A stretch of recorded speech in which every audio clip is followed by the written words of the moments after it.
राधे राधे भक्तों, जब भगवान आपके घर आते हैं तो मिलने वाले दिव्य संकेत। क्या आपके घर में कभी अचानक शांति छा गई है, या बिना कारण कभी मन प्रसन्न हो गया हो, या फिर कभी पूजा के समय पूजा करते समय आपकी आंखों से अपने आप ही आंसू बहने लगे हों? अगर हाँ, तो संभव है कि भगवान आपके घर आ चुके हैं।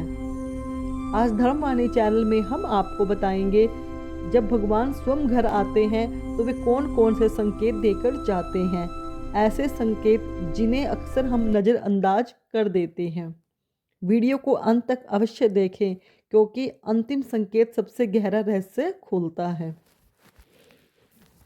नंबर 1 संकेत है बिना कारण मन का शांत हो जाना। जब भगवान घर आते हैं तो सबसे पहला प्रभाव हमारे मन पर पड़ता है। बिना वजह से क्रोध कम हो जाता है, घर का वातावरण हल्का लगने लगता है, झगड़े अपने आप समाप्त होने लगते हैं। शास्त्रों में कहा गया है, जहाँ ईश्वर का वास होता है वहाँ अशांति टिक नहीं पाती। अगर आपके घर में भी हाल ही में अकारण शांति छाई है, तो यह आपका पहला संकेत है कि भगवान का आपके घर में आगमन हो चुका है।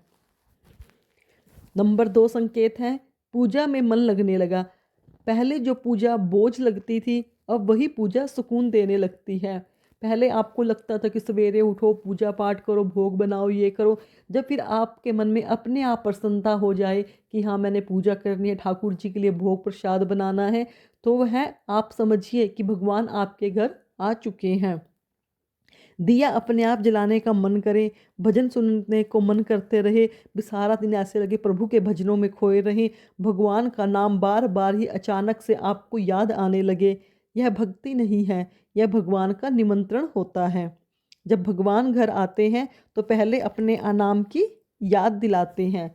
तो भक्तों, यह एक संकेत है, खूबसूरत सा संकेत है कि जब भगवान आपके घर आते हैं तो आपको कौन कौन सी अनुभूतियाँ होती हैं। संकेत नंबर 3, घर में शुभ घटनाओं का घटना। जैसे कि अचानक से रुका हुआ काम बन जाना।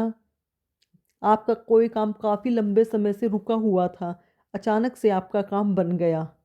बीमारियों में आराम मिलना, जैसे कि आप काफ़ी लंबे समय से किसी रोग से ग्रसित थे, या आपके परिवार में कोई ग्रसित था रोग से, तो उसकी बीमारी अचानक से ठीक होने लगी, अच्छे शुभ संकेत मिलने लगे।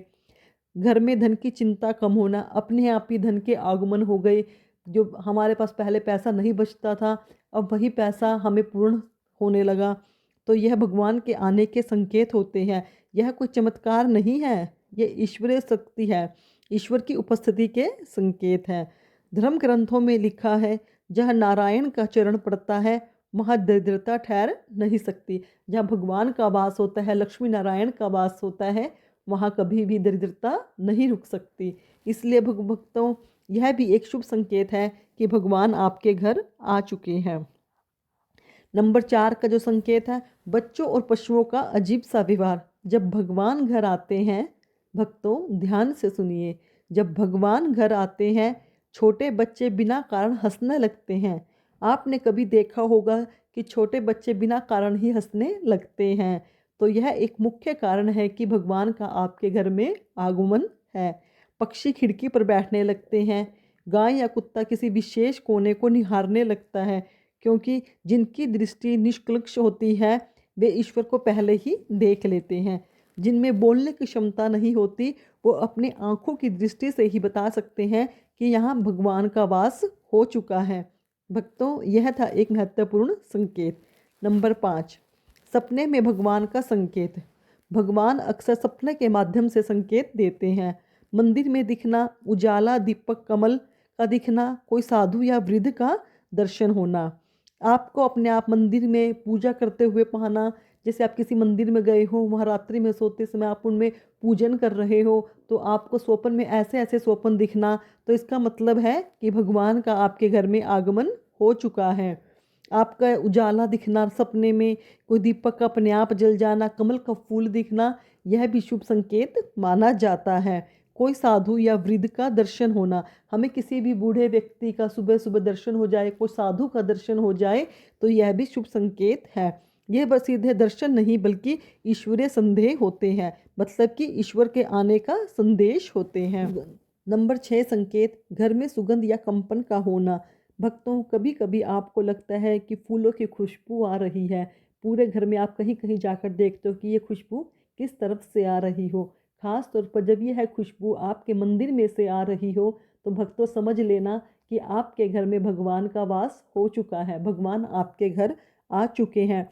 कई बार हमें किसी मंत्रों के जाप की आवाज़ सुनाई देती, जैसे कोई ओम भूर्भुवः स्व मंत्र होता है, उसके कानों में ध्वनि सुनाई देती है। आप उस मंत्र को खोजते हैं कि ये आवाज़ कहाँ से आ रही है, पर इसका मतलब तो यही है भक्तों कि आपके घर में भगवान आ चुके हैं। दीपक का बिना हवा जलन हिलना। दीपक, आप मंदिर में ज्योति जगा रहे हो और आपका दीपक बिना किसी कारण के ही हिल रहा है, वहाँ कोई ज्योति नहीं, वहाँ कोई हवा नहीं है, फिर भी आपका दीपक जल रहा है, तो यह शुभ संकेत है कि आपके घर में भगवान आ चुके हैं, घर की ऊर्जा बदल रही है। अंतिम और सबसे बड़ा संकेत, जब भगवान घर आते हैं तो हमें यह प्रेरणा मिलती है कि हम दूसरों की मदद करें। अचानक से आपको अपने अंदर से एक परिवर्तन महसूस होता है कि हम किसी गरीब या ज़रूरतमंद की सहायता करें। यह भगवान के आने का संदेश होता है। अहंकार कम होने लगता है भक्तों, हमारे अपने अंदर से अहंकार टूटने लगता है। ऐसे ही लगता है कि जैसे यह जीवन व्यर्थ है, क्यों इस जीवन को जी रहे हैं हम, क्यों बोझ बना रखा है। हम अपने जीवन को प्रभु के चरणों में ही अर्पित कर दें। यह सबसे बड़ा और शुभ संकेत माना जाता है भगवान के आने का। मन कहता है अपने आप ही, ऐसा है आप बैठे हो कि आपके मन में बहुत सारी चिंताएं हैं, घर में बहुत ज़्यादा संकट है, तो आपका मन बैठे बैठे विचार करता है कि अब सब कुछ ठीक हो जाएगा। इसका क्या अर्थ है? इसका अर्थ है कि भगवान आपके घर में आ चुके हैं। जब आपको इस तरह के संदेश, इस तरह की आहटें, इस तरह का विचार आपके मन में आने लगे तो समझ जाना भक्तों कि आपके घर में भगवान आ चुके हैं। भगवान शोर करके नहीं आते कि आप सोचते हो भगवान ढोल बजाकर, नगाड़े बजाकर या किसी को बताकर आएंगे। नहीं भक्तों, भगवान एक शक्ति है, एक ऊर्जा है, एक एनर्जी है, लाइट है। वो किसी को दिखाई नहीं देती पर महसूस होती है। भगवान अचानक से आ जाते हैं और वे संकेत देकर नहीं आते, वो संकेत देकर आते हैं, कोई शोर करके नहीं आते। अगर आज आपने इनमें से कोई भी संकेत महसूस किया है तो समझ लीजिएगा भगवान आपके घर आ चुके हैं। ईश्वर की कृपा आपके घर उतर चुकी है, आपका घर पवित्र हो चुका है। जय जगन्नाथ, जय श्री हरि। भक्तों, अगर आपको भी ऐसे संकेत मिले तो कमेंट में जय श्री श्याम अवश्य लिखना। वीडियो को लाइक करें ताकि यह संदेश आप औरों के साथ, आपके घर वालों तक भी पहुँचे। धर्मवाणी चैनल को सब्सक्राइब करें, यहाँ हर वीडियो आत्मा को छूता है। बोलो विष्णु भगवान की जय।